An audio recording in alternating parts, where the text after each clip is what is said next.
خاتم النبيين شفيع المذنبين رحمة للعالمين حبيبنا وحبيب قلوبنا طبيبنا وطبيب نفوسنا شفيعنا وشفيع ذنوبنا أبي القاسم محمد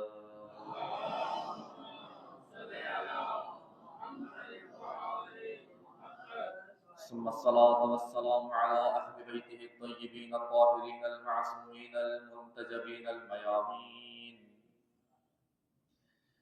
ورحمة الله على محبيهم وشيعتهم ومواليهم ولعنة الله على أعدائهم ومنكري فضائلهم وغاصبي حقوق حقهم من يوم عداوتهم إلى الآن ومن الآن إلى لقاء يوم الدين. أما بعد، فقد قال الله تبارك وتعالى في محكم كتابه المجيد وفرقانه الحميد وهو أصدق الصادقين وقوله الحق. بسم الله الرحمن الرحيم. يا أيها الذين آمنوا آمنوا بمحمد وآل محمد صلى الله عليه وسلم.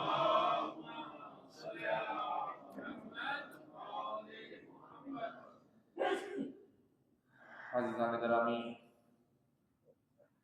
میرے محترم سامعین، خداوند متعال نے ہم پہ اپنا بے پناہ لطف و کرم فرمایا کہ اس خالق لم یزل ولا یزال نے ہمیں لباس انسانیت عطا فرمایا، اور لباس انسانیت عطا فرمانے کے بعد فقط انسان بنانے پہ اکتفا نہیں کیا، بلکہ انسانوں میں سے بھی وہ انسان بنایا جو اس خدا کی وحدانیت کا اقرار کرتے ہیں۔ یقیناً یہ خدا کا کرم ہے ہم پر۔ اگر خدا ہمیں کسی ایسے گھرانے میں پیدا کر دیتا جہاں کوئی خدا کو ماننے والا ہی نہ ہوتا، جہاں کوئی خدا کے سامنے اپنا سر ٹکانے والا نہ ہوتا، تو آج نہ معلوم ہم بھی گمراہیوں کی کن تاریکیوں میں پڑے ہوتے، ہم بھی ضلالت کی ان تاریکیوں میں ڈوبے ہوئے ہوتے، ہمیں نور الہی کا پتہ ہی نہ چلتا۔ خدا کا ہم پہ سب سے عظیم کرم ہے، خدا نے ہماری پیدائش کے لیے اس گھرانے کا انتخاب کیا جہاں خدا کے سامنے سجدہ کیا جاتا ہے، جہاں ہمیں بتایا جاتا ہے کہ تمہارا خالق کون ہے، جہاں بتایا جاتا ہے کہ تمہیں بے مقصد خلق نہیں کیا گیا، جہاں بتایا جاتا ہے کہ زندگی گزارنے کا ایک ہدف ہے، اس ہدف کے تحت اپنی زندگی کو بسر کرنا ہے۔ اس گھرانے میں پیدا کرنے کے بعد ہمیں خداوند متعال نے ایسی ہستیاں بھی عطا فرمائیں کہ جن کی ہم نے پیروی کرنی ہے، جن کی ہم نے اتباع کرنی ہے، جن کے نقش قدم پر چل کے خدا کی بارگاہ تک پہنچنا ہے۔ آیہ کریمہ کی تلاوت کا شرف حاصل کیا جس میں خداوند متعال بظاہر ایمان والوں سے مخاطب ہے، اور مخاطب ہو کے کیا فرماتا ہے؟ یا ایھا الذین آمنو، اے ایمان والوں، یا اے وہ لوگوں جو اپنے آپ کو ایمان والا کہتے ہو، آمنو، اپنے آپ کو ایمان والا کہتے تو ہو لیکن حقیقت میں تم ایمان والے نہیں ہو، ایمان لے کر آؤ، حقیقی معنی میں مؤمن بنو تاکہ تمہیں پھر خدا بھی ایمان والا کہے۔ خود اپنے آپ کو ایمان والا کہنا کوئی کامیابی نہیں ہے۔ انسان کے لیے زندگی گزارنے کا مقصد یہ نہیں کہ میں خود اپنی تعریف کرتا رہوں، میں خود اپنے قصیدے پڑھتا رہوں، میں خود اپنے آپ کو مؤمن کہتا رہوں۔ ہاں، میری زندگی کامیاب تب ہے جب خدا مجھے مؤمن کہہ کے مخاطب کرے، جب مجھے میرا امام اپنا چاہنے والا کہہ کر پکارے، تب میں کامیاب ہوں۔ اگر ہر اپنے آپ کو مؤمن کہنے والا مؤمن ہوتا، خدا کبھی بھی یہ نہ کہتا کہ ایمان لے کر آؤ، اور مؤمنین سے کہہ رہا ہے، کسی غیر مؤمن سے نہیں کہہ رہا، ایمان والوں سے خطاب کر کے کہا جا رہا ہے۔ تو اس سے ظاہر ہوتا ہے ایک بات تو کلیئر ہو جاتی ہے کہ ہر اپنے آپ کو ایمان والا کہنے والا حقیقی مومن نہیں ہے. اسے محنت کرنی ہے حقیقی مومنین کی صفوں میں شامل ہونے کے لیے. اب آئیے دیکھیں وہ کون سی صفات ہیں کہ جن پہ آنے کے بعد انسان ویسا مومن بن جاتا ہے جیسا امیر المومنین چاہتے ہیں.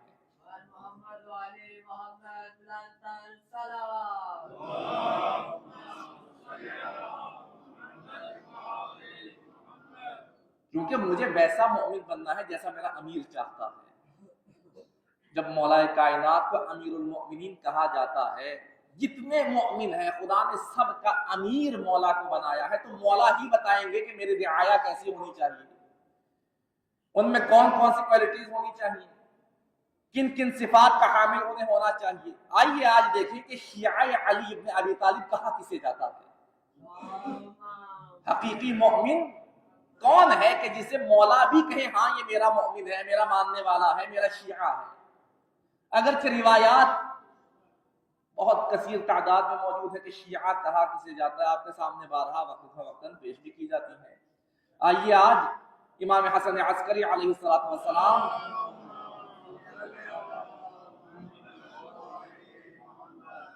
مولا فرماتے ہیں ایک وہ معیار کہ مومن کیسا ہونا چاہیے، اور اگر انسان اپنی مرضی کی زندگی بسر کرے تو پھر اس کا انجام کیسا ہوگا. مولا فرماتے فَأَتَمَّ اللَّهُ عَلَيْكَ يَا اسحاق، مولا کا صحابی اسحاق ہے، مولا اس سے مخاطب ہے، فرماتے ہیں فَأَتَمَّ اللَّهُ عَلَيْكَ يَا اسحاق وَعَلَى مَنْ كَانَ مِثْلَكَ مِمَّنْ قَدَرَ رَحِمَهُ اللَّهُ وَبَصَرَهُ بَصِيرَتَكَ نِعْمَتَهُ.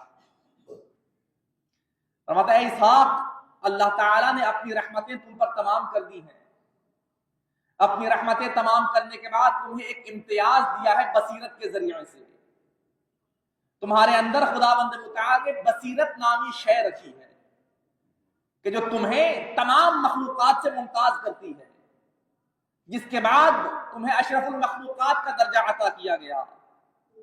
فَعْلَمْ يَقِينًا يَا إِسْحَاقَ أَنَّهُ مَنْ خَرَجَ مِنْ هَذِهِ الدُّنْيَا أَعْمَىٰ فَهُوَ فِي الْآخِرَةِ أَعْمَىٰ.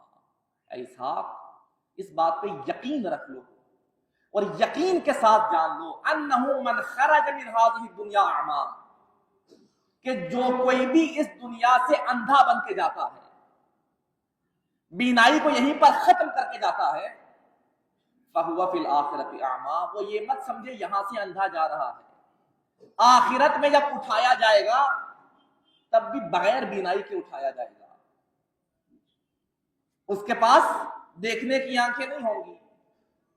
مولا وضاحت فرماتے ہیں یا اسحاق لیسا تعمل ابصار، جو یہاں سے اندھا جانے کی بات ہو رہی ہے اور وہاں پر اندھا اٹھائے جانے کی بات ہو رہی ہے، یہ مت سمجھنا کہ یہ آنکھوں کی بینائی ہے، کیونکہ یہ عدل الہی کے خلاف ہے. کوئی یہاں بھی آنکھوں سے اندھا ہو اور اگلے جہان میں بھی ویسے ہی بغیر آنکھوں کے اٹھایا جائے. اے اسحاق، یہ تمہاری ظاہری آنکھوں کی بینائی کی بات نہیں ہو رہی، آنکھوں کی بینائی کوئی معنی نہیں رکھتی. ہاں یہاں پر تمہاری اگر بینائی کی بات ہو رہی لیکن تعمل قلوب، یہ تمہارے دلوں کے بینائی کی بات ہو رہی ہے، جو یہاں سے اپنے دل کو مردہ کر کے جاتا ہے، یہاں سے اپنے دل کے تمام دروازے بند کر کے چلا جاتا ہے، بروز قیامت پھر اسے کچھ دکھائی نہیں دے گا.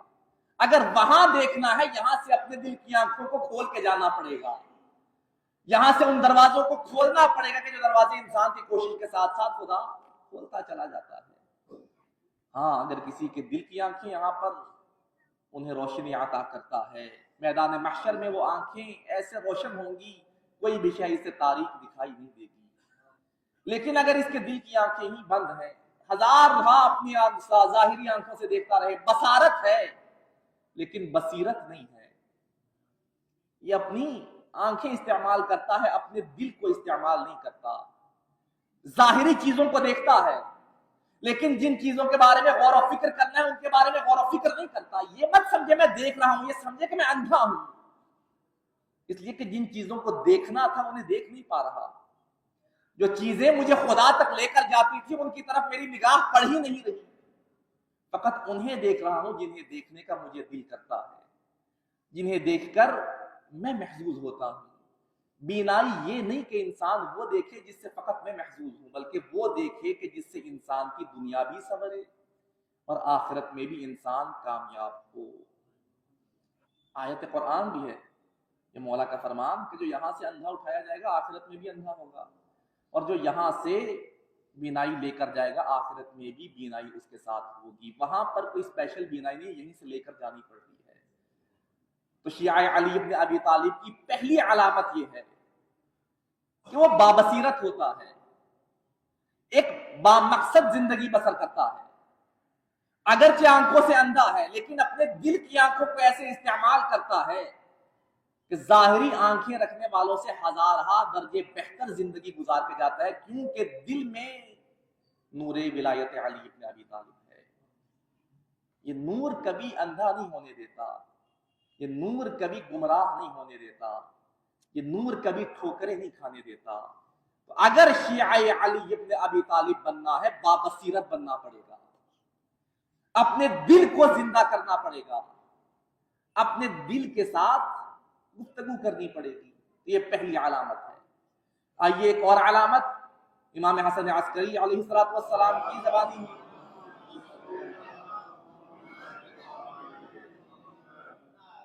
اگرچہ علامات بہت ہیں، وقت کی قلت کے باعث نہیں بیان ہو پاتی۔ مولا فرماتے شیعہ علی ابن ابی طالب ہونے کا دعویٰ وہ کرے کہ جو مہمان نواز ہو،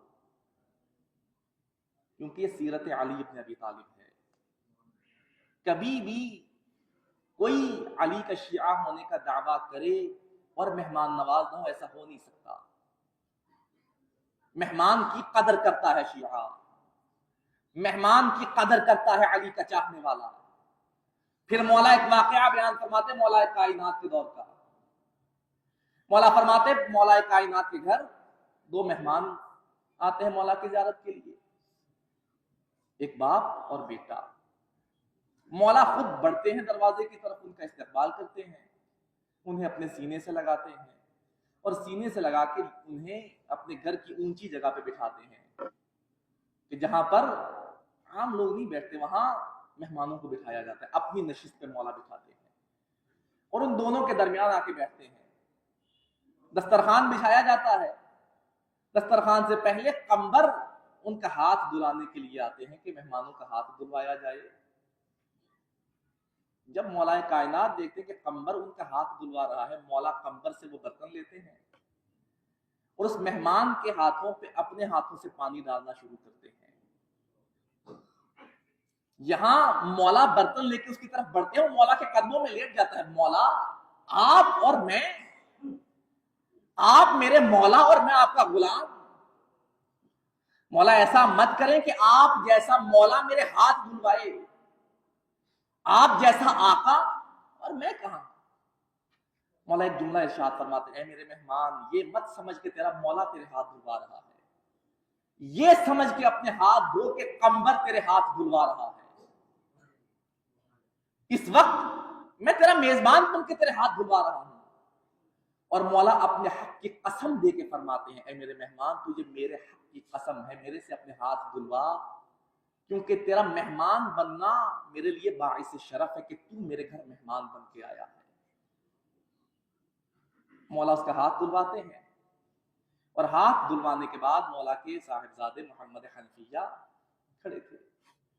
مولا وہ برتن انہیں دیتے ہیں اور انہیں برتن دینے کے بعد ان سے فرماتے کہ اے محمد حنفیہ اگر یہ دونوں ایک جیسے ہوتے تو دونوں کے ہاتھ علی خود دھلواتا، لیکن چونکہ ان میں سے ایک باپ ہے دوسرا بیٹا ہے اور خدا کا حکم ہے کہ باپ کا مقام بیٹے کے مقام سے کہیں زیادہ ہے، اس لیے خدا کے حکم کے مطابق باپ کے ہاتھ مجھے علی نے دھلوائے ہیں، بیٹے کے ہاتھ تم علی کا بیٹا بن کے دھلواؤ۔ یہ ہے مہمان کا مقام، یہ ہے مہمان کی اسلام کی نظر میں ایک اہمیت۔ اس کے بعد مولا امام حسن عسکری ارشاد فرماتے جو کوئی بھی علی کا چاہنے والا بننا چاہتا ہے، علی کی اس سیرت کو اپنی زندگی میں لائے بغیر علی کا شیعہ نہیں بن سکتا۔ جسے مولا مان رہا ہوں اس کی سیرت کو اپلائی بھی تو کرو اپنی زندگی پر۔ تو مہمان کے آنے پر کبھی بھی علی کا چاہنے والا دکھ کا اظہار نہیں کرتا، غمگین نہیں ہوتا، بلکہ خوشی کے ساتھ بڑھ کے استقبال کرتا ہے، اس لیے کہ میرے مولا کی سیرت ہے، اس لیے کہ میرے مولا کا عمل مجھے دکھا رہا ہے کہ مہمان کے ساتھ کس طرح سے پیش آنا ہے۔ یہ ہے اگر ہم اپنے آپ کو حقیقی شیعہ بنانا چاہتے ہیں، اگر ویسا شیعہ بنانا چاہتے ہیں جیسا میرا مولا چاہتا ہے، تو ان چھوٹی چھوٹی چیزوں پر جنہیں ہم اگنور کرتے ہیں، جن کی طرف توجہ نہیں جاتی، دیکھیں کہ اس میدان عمل میں میرا مولا کس طرح سے عملی مظاہرہ فرما رہا ہے۔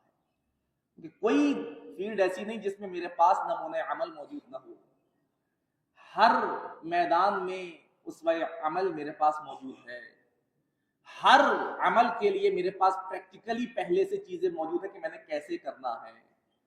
ہاں، کمی اس چیز کی ہے کہ ہم ان چیزوں کو اگنور کرتے ہیں، ہم ان چیزوں کی طرف توجہ نہیں کرتے، بے اعتنائی کرتے ہیں، اگرچہ یہ چھوٹی چھوٹی چیزیں ہیں ظاہراً، لیکن یہی وہ چیزیں ہیں جس سے انسان اپنے آپ کو علی ابن ابی طالب کا حقیقی چاہنے والا بنا سکتا ہے۔ درود پڑھیں محمد وآل محمد۔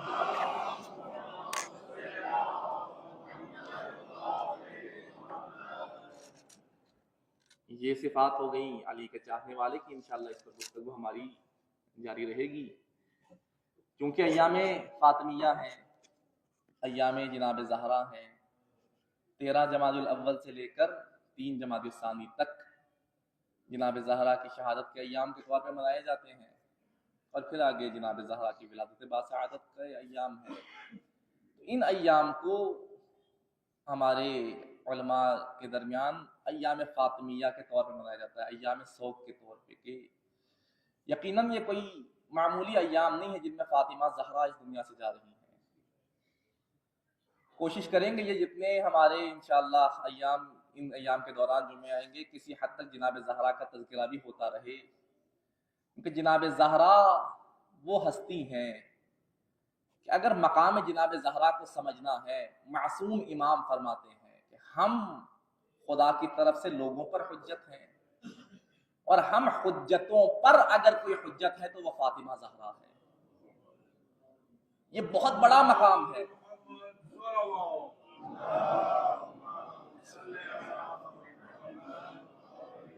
یہ کوئی معمولی مقام نہیں۔ جناب زہرا عام لوگوں پر حجت نہیں ہے، جناب زہرا حجتوں پر خدا کی حجت ہے، اور یہ مقام زہرا کو سمجھانے کے لیے بہت بڑا جملہ ہے۔ خداوند متعال نے بہت سے کمالات جناب زہرا کو عطا فرمائے ہیں جو فقط جناب زہرا کے ہیں، کوئی جناب زہرا کے ساتھ ان کمالات میں نہیں ہے، فقط جناب زہرا کے ساتھ مختص ہیں۔ انہی میں سے ایک کمال ہے جناب زہرا کا کہ جناب زہرا کو خداوند متعال نے اپنے محبین کی شفاعت کا حق دیا ہے، کہ محبین زہرا جناب زہرا کی شفاعت کے طفیل جنت میں چلے جائیں گے۔ اور یہ فقط محبین زہرا نہیں ہے، یہ جناب زہرا کا مقام انسان کیسے سمجھے کہ جن کے دل میں زہرا کی محبت ہے، خدا ان محبین سے محبت رکھنے والوں کو بھی جنت عطا فرماتا ہے۔ وسیلہ ہے جناب زہرا کا، کوئی بھی رد نہیں کرتا۔ اگر معصوم فرماتے ہیں چاہو کہ تمہاری کوئی دعا خدا رد نہ کرے، ایک دفعہ صدق کے دل سے ہماری جدہ زہرا کا وسیلہ دے کر دعا کرو، نہیں رد ہوتی، اس لیے کہ جناب زہرا کا مقام بہت بلند ہے۔ ایک واقعہ یقیناً آپ سب کی سماعتوں سے گزرا ہوگا، فقط جناب زہرا کا تذکرہ کرنے کے لیے، کہ وہ جو 2 زائرین زیارت امام رضا کے لیے جا رہے تھے، جاتے جاتے ایک زائر کا انتقال ہو جاتا ہے، دوسرا زائر چونکہ مؤمن تھا، بھائی تھا، کہتا ہے کہ اس کو امام رضا کے حرم میں اگرچہ خود زیارت نہیں کر سکا، اس کی میت کو زیارت کرواؤں اور زیارت کروا کے آخری سفر پہ روانہ کروں۔ اس کی میت کو لے کر جاتا ہے حرم میں، طواف کرواتا ہے، طواف کروانے کے بعد سپرد خاک کر دیتا ہے، واپس آ کے اب پریشان ہے کہ نہ معلوم میرا وہ عزیز، میرا دوست کس عالم میں ہے، کوئی عالم برزخ بہتر بھی ہے یا نہیں ہے۔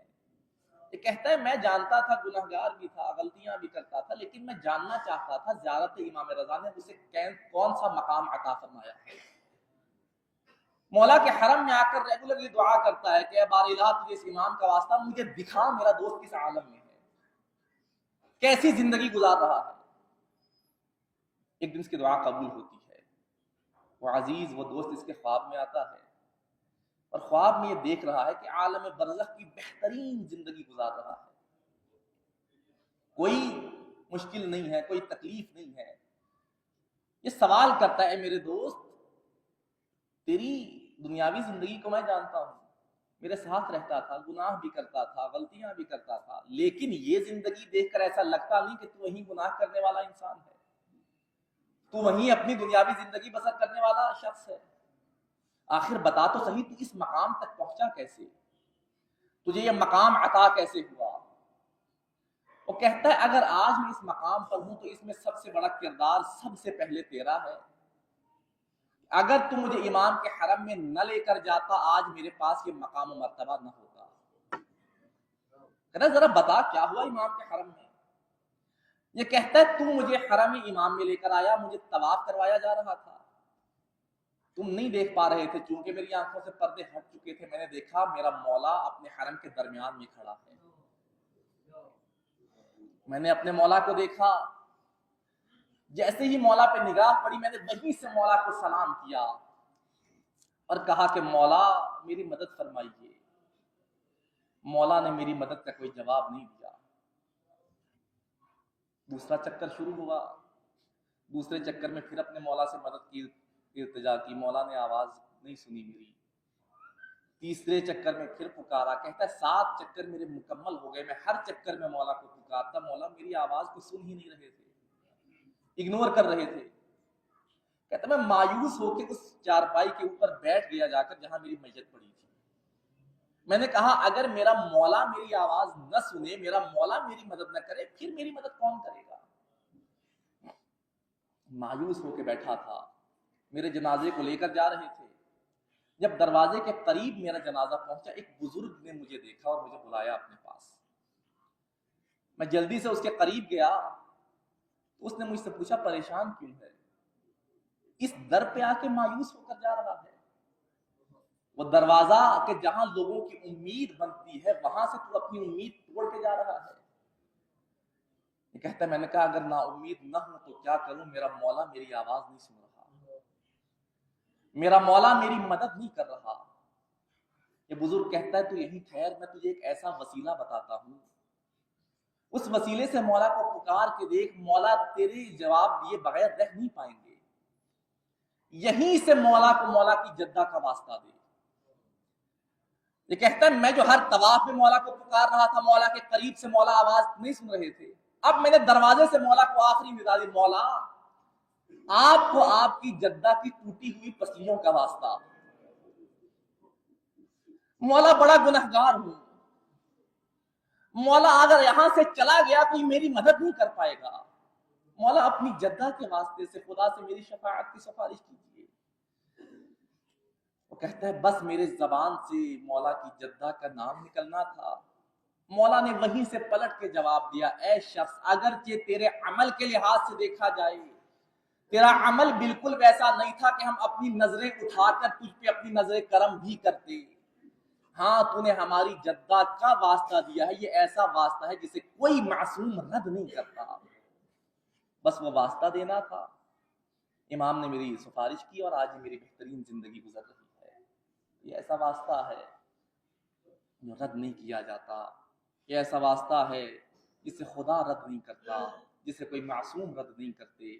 جب بھی دعا کیا کریں جناب زہرا کے وسیلے سے ضرور دعا کیا کریں، ضرور اپنے اوپر وہ ایک رقت آمیز مناظر سامنے لائیں، اپنے اوپر رقت طاری کر کے جناب زہرا کا وسیلہ دے کر دیکھیں کیا ہے جو خدا نہیں دے سکتا۔ ہاں ہمیں مانگنے کا سلیقہ آنا چاہیے، ہمیں یہ پتہ ہونا چاہیے خدا سے مانگنا کیسے ہے۔ اگر ہم خدا سے ویسے مانگتے ہیں کہ خدا رد نہ کرے تو یقیناً خداوند متعال عطا فرماتا ہے۔ آئیے خداوند متعال کو جناب زہرا کا واسطہ دے کر دعا کرتے ہیں کہ اے بار الہ تجھے صدیقہ کبریٰ کا واسطہ، جتنے حاضرین تشریف فرما ہیں، جو جو حاجات ان کے دلوں میں ہیں، بار الہ جناب زہرا کے واسطے سے سب کی حاجات شرعیہ کو پورا فرما۔ بار الہ بہت سے مؤمنین مؤمنات بیمار ہیں، التماس یہ آئے روز التماس ہوتی رہتی ہے، کچھ گھروں میں بیمار ہیں، کچھ ہاسپٹلز میں بیمار ہیں، بحق جناب فاطمہ الزہرا سلام اللہ علیہا تمام بیماروں کو شفائے کامل و عاجل عطا فرما۔ جو مؤمنین الحمدللہ رب صحت ہیں، بحق جناب فاطمہ صحت مند مؤمنین کو طول عمر کے ساتھ صحت و تندرستی والی زندگی عنایت فرما، اور ہمیں حقیقی معنی میں محبین زہرا بننے، محبین زہرا سے محبت رکھنے اور دشمنان زہرا سے عداوت رکھنے کی توفیق عطا فرما۔ السلام علیکم ورحمۃ اللہ وبرکاتہ۔